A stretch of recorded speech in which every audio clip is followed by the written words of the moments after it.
स्वामी समर्थ. एकदा शिष्य स्वामींना म्हणाला, स्वामी, नशीब खरंच बदलतं का? स्वामी म्हणाले, बदलते, पण त्यासाठी कर्म, श्रद्धा आणि योग्य वेळ यांची साथ लागते. शिष्य काही क्षण शांत राहिला. मग स्वामी म्हणाले, आज तुला एका गावातील सत्य घटना सांगतो. एका छोट्याशा गावात माधव नावाचा तरुण राहत होता. तो अत्यंत मेहनती होता, पण त्याच्या आयुष्यात सतत अपयशच येत होतं. शेतीत नुकसान, व्यवसायात तोटा, घरात आजारपण. गावातील लोक म्हणायचे, याच्या नशिबातच सुख नाही. एके दिवशी निराश झालेला माधव जंगलातून जात असताना त्याला एक वृद्ध संन्यासी भेटले.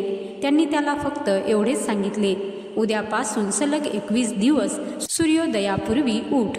कोणालाही न सांगता एका भुकेल्या माणसाला अन्न दे आणि देवाचे नामस्मरण कर. माधवने प्रश्नही विचारला नाही. त्याने तेच केले.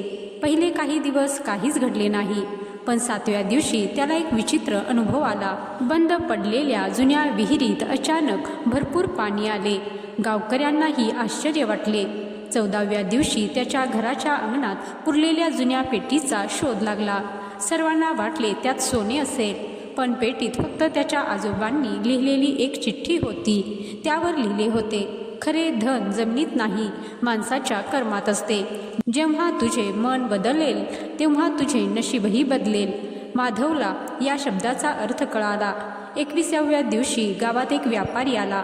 त्याला प्रामाणिक माणूस हवा होता. संपूर्ण गावाने माधवचे नाव सुचवले, कारण त्या 21 दिवसात त्याच्या स्वभावात इतका बदल झाला होता की सर्वांचाच त्याच्यावर विश्वास बसला होता.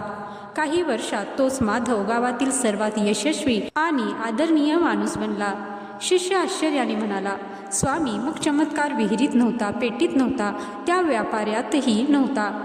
स्वामी हसले, म्हणाले, नाही रे, खरा चमत्कार तुझ्या मनात घडतो. मन बदलले की कर्म बदलते, कर्म बदलले की लोकांचा विश्वास बदलतो, आणि विश्वास बदलला की नशीबही बदलल्यासारखेच वाटते. तर मंडळी, या कथेचा बोध हाच की नशीब हे आकाशातून पडत नाही, ते आपल्या विचारांनी, कृतींनी आणि सातत्यपूर्ण कर्मांनी घडत असते. श्रद्धा मार्ग दाखवते, पण त्या मार्गावर चालणारे पाऊल आपलेच असते. हे कायम लक्षात ठेवा. जय श्री स्वामी समर्थ.